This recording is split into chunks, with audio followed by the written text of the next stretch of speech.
आज का सबसे महत्वपूर्ण, ना केवल तुम्हारे लिए दोस्तों, मेरे लिए, पूरी पृथ्वी के लिए, सभी देशों के लिए अब तक का सबसे महत्वपूर्ण क्वेश्चन, और वो है हाल ही में किस देश की मीडिया की एक रिपोर्ट के अनुसार चीन साल 2015 से कोरोना को जैविक हथियार बनाने की तैयारी कर रहा था। ये लीजिए दोस्तों, चीन का एक रिसर्च पेपर है, क्या चीन का रिसर्च पेपर है, वो हो गया लीक। क्या हो गया? वो लीक हो गया दोस्तों।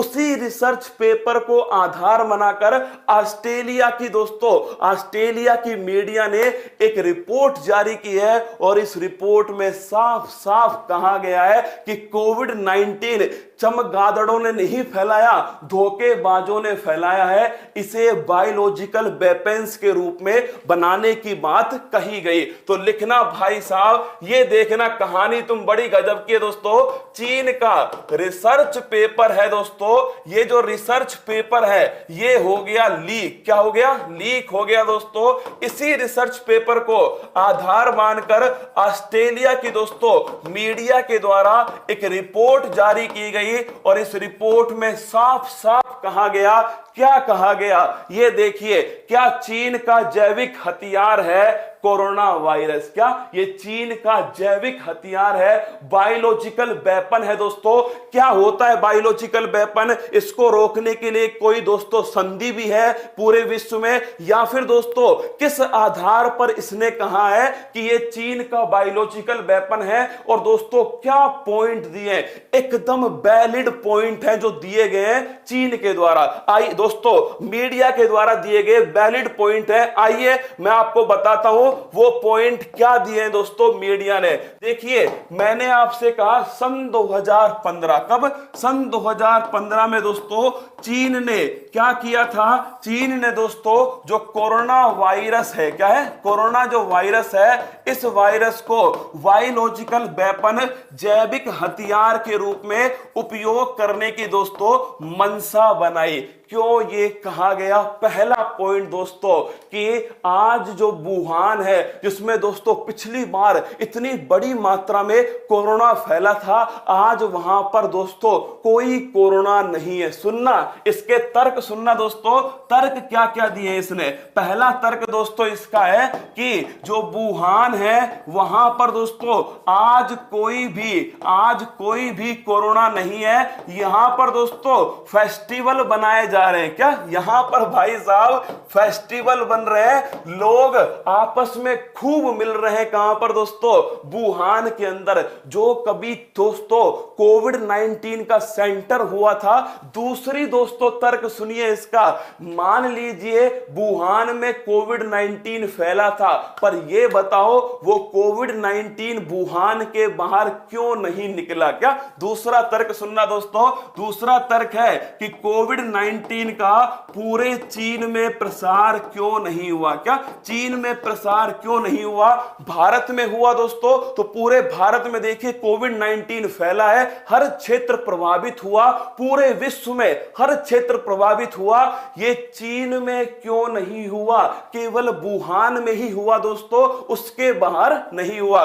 तीसरी बात सुनना दोस्तों, क्या तीसरी बात सुनना जो कही गई है इस रिपोर्ट में, और वो है दोस्तों, क्या तीसरी बात है कि अगर ये सच में ही दोस्तों कोविड-19 सच में ही फैला था, क्या सच में ही फैला था मान लेते हैं, तो इसे कंट्रोल कैसे किया चीन, तो हमें ये बताए। क्या तीसरी बात दोस्तों जो इसमें तर्क दिया गया है, वो तर्क है कि अगर ये कोविड-19 दोस्तों कोविड-19 वास्तव में प्राकृतिक रूप से फैला है, तो ये बताओ कि इसे कंट्रोल कैसे किया तुम लोगों ने? कंट्रोल कैसे किया तुम लोगों ने? फटाफट ये बता दो। चौथी बात दोस्तों कि पूरा विश्व की अर्थव्यवस्था नीचे चली गई कोविड-19 में, पूरा विश्व की अर्थव्यवस्था पटरी दोस्तों रुक चुकी है। फिर चाइना में ग्रोथ कैसे हो सकती है। पांचवा पॉइंट, चौथा पॉइंट लिखना, चीन में दोस्तों, चीन में लगातार आर्थिक वृद्धि हो रही है, चीन में लगातार दोस्तों ग्रोथ हो रही है। ये बताओ रसगुल्ला, जब पूरे विश्व की इकोनॉमी नीचे जाती है दोस्तों, पिछली बार चीन का हल्ला था, अब की बार चीन कहां गया। 2021 में दोस्तों कोई नामो निशान नहीं है, कहां पर, चीन के अंदर। तो भाई साहब पहला पॉइंट सुनिएगा, अभी सबसे महत्वपूर्ण पॉइंट, जो सबसे वैलिड पॉइंट है वो बचा हुआ है दोस्तों, देखिएगा। तर्क पहला है कि वुहान में आज कोरोना क्यों नहीं है। पहली बात यह बता दो भाई साहब कि आज वुहान में त्योहार बनाए जा रहे हैं, कोरोना वोरोना कुछ नहीं है। दूसरा तर्क सुनना, कोविड-19 दोस्तों पूरे चीन में क्यों नहीं फैला, केवल वुहान में फैल कर रह गया। तीसरा पॉइंट दोस्तों आपके सामने कि कोविड-19 अगर चमगादड़ों ने, विचारों ने फैलाया था तो दोस्तों इसे तुमने कंट्रोल कैसे किया, तुम ये बता दो पूरे विश्व को। चौथा पॉइंट दोस्तों, चीन की लगातार इकोनॉमी ग्रोथ कर रही है, क्यों, ऐसा कैसे हो सकता है। और पांचवा पॉइंट कि चीन जो है, अगर चलो दोस्तों मान लेते हैं भाई, चलो प्राकृतिक रूप से फैला है, क्या प्राकृतिक रूप से फैला है दोस्तों कोविड-19, तो चीन की सरकार क्यों सपोर्ट नहीं करती इसकी जांच में, क्या क्यों WHO के अधिकारियों को चीन में नहीं जाने देती दोस्तों। तो पांचवा पॉइंट लिखना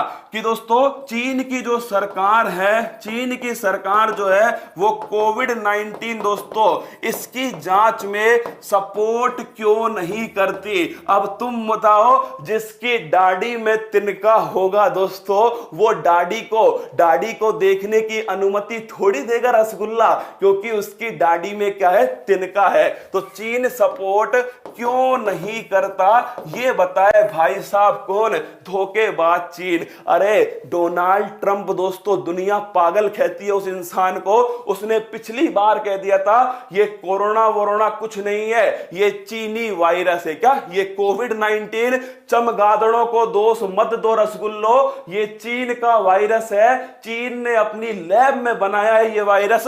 ये दोस्तों डोनाल्ड ट्रंप भाई साहब ने पिछली बार चीख के कहा, क्या डोनाल्ड ट्रंप ने दोस्तों इसे चीनी वायरस का नाम दिया था और कहा था कि इसे लैब के अंदर बनाया गया है। तो भाई साहब ये लोचा बहुत लंबा है दोस्तों।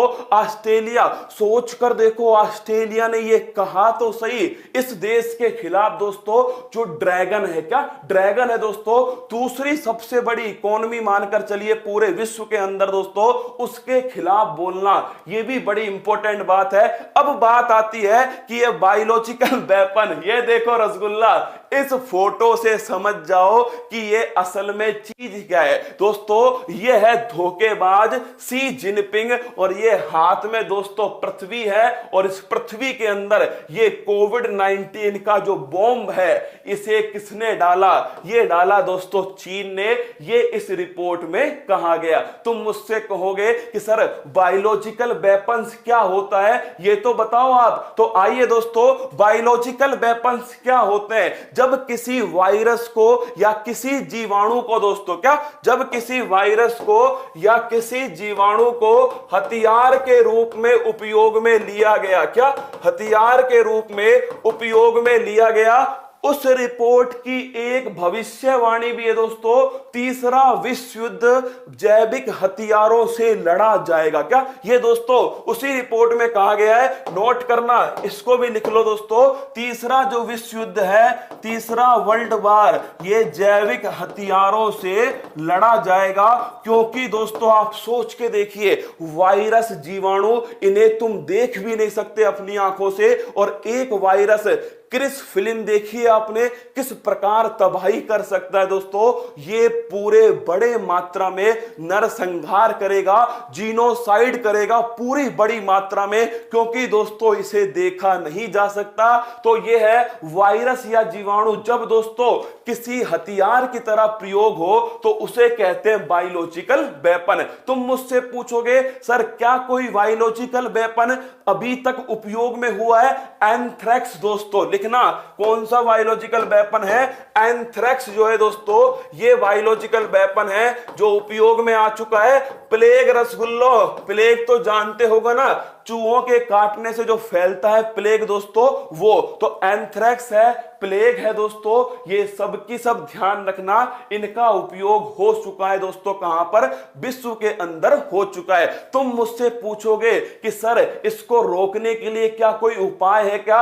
अब देखना दोस्तों, भारत, क्यों मैं कहता हूं कि ये विश्व गुरु है, क्यों दोस्तों हम कभी भी दूसरे की हानि नहीं करते। सुनिएगा दोस्तों, बायोलॉजिकल वेपन्स को रोकने के लिए एक संधि होती है, क्या इसका नाम है बायोलॉजिकल वेपन कन्वेंशन दोस्तों। क्या है? Biological weapon convention. और सुन लो 1900 कब दोस्तों, 1925 में एक प्रोटोकॉल होता है, इसका नाम है जिनेवा प्रोटोकॉल। क्या होता है? जिनेवा प्रोटोकॉल होता है 1925 के अंदर। कब होता है? 1925 में। इसका उद्देश्य था जैविक हथियारों के उपयोग को रोकना, क्योंकि दोस्तों पहले विश्व युद्ध में इनका उपयोग किया गया। कुछ दिनों पहले दोस्तों सीरिया के अंदर भी इनका उपयोग किया गया। तो दोस्तों 1925 में जिनेवा प्रोटोकॉल में कहा गया कि इनका उपयोग हमें रोकना चाहिए। लेकिन दोस्तों 1972 में, क्या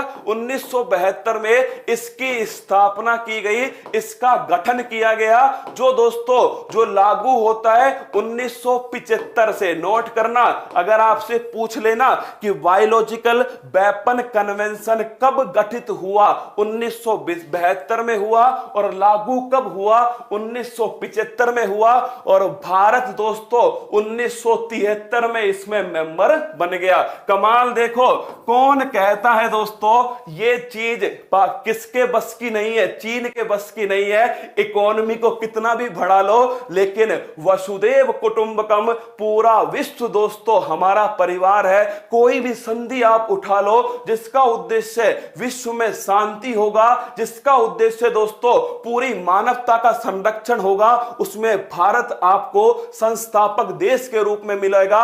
आपको गर्व होना चाहिए दोस्तों कि जब सोचिए दोस्तों चीन के लोग क्या सोच रहे होंगे जब वो ये क्लास देखेंगे कि भाई साहब कैसा चीन है हमारा। हम गर्व से कहते हैं ऐसा भारत है हमारा दोस्तों। 1973 संधि लागू होती है 1975 से, लेकिन भाई साहब भारत 1973 में इसका सदस्य बनता है दोस्तों, और खुला खुला कहता है कि आओ सामने, बायोलॉजिकल वेपन का उपयोग नहीं करना चाहिए, इन पर रोक लगाओ, क्योंकि ये करेंगे दोस्तों जीनोसाइड। क्या करेंगे? ये करने वाले हैं नरसंहार, जीनोसाइड करने वाले दोस्तों, इसीलिए इन पर रोक लगाना अति जरूरी है, अति महत्वपूर्ण है। और आपसे अगर पूछ ले कितने देश इसमें शामिल है, 183 देश दोस्तों इसमें आज शामिल है। क्या केवल संधि से काम चल जाएगा? नहीं चलेगा दोस्तों। जब ऐसे ऐसे कोविड-19, आप सोचिए दोस्तों भारत जैसे देशों की हालत क्या हो रही है, ऑक्सीजन की कमी। लेकिन दोस्तों ये एक क्या है, ये दोस्तों एक आपदा है, लेकिन इस आपदा से देखना आप दोस्तों भारत का जो आपके हेल्थ इंफ्रास्ट्रक्चर है वो बड़ा मजबूत होने वाला है। तो सुन ले चीन, क्या सुन ले चीन, ऐसी हरकतें ना कर, क्योंकि इससे पूरी मानवता दोस्तों समाप्त हो सकती है। आप देखिए इस धोखेबाज चीन की हरकत आपके सामने है। ये दोस्तों एक मीडिया रिपोर्ट है, रॉबर्ट पोर्टर दोस्तों ऑस्ट्रेलिया साइबर सिक्योरिटी एक्सपर्ट हैं, उन्होंने साफ साफ कहा है कोविड-19 या सॉर्स वायरस चमगादड़ के मार्केट से नहीं फैल सकता। ये थ्योरी पूरी तरह गलत है। दोषी चमगादड़ हो गया दोस्तों, क्या चमगादड़ दोषी हो गया? असल में दोस्तों ये भेड़िए दोषी है, धोखेबाज चीन। क्या धोखेबाज चीन है। ऑस्ट्रेलिया ने दोस्तों यह रिपोर्ट जारी की है। मैंने आपको पूरी रिपोर्ट पूरी शिद्दत से पढ़ाई, जो भी उसके पॉइंट थे वो सभी आपको लिखा है दोस्तों। ये समझाने की कोशिश की कि हमारा भारत, तुम्हें गर्व से कहना चाहिए दोस्तों कि आप भारतीय हो यार। कम से कम ऐसी न्यूज तो नहीं पढ़नी पड़ती होंगी दोस्तों, शर्म से नहीं आंखें झुकानी पड़ती होंगी। इसको देखिए, पूरी पृथ्वी में दोस्तों टाइम बॉम्ब लगा दिया इसने, कोविड-19 का। हाँ दोस्तों।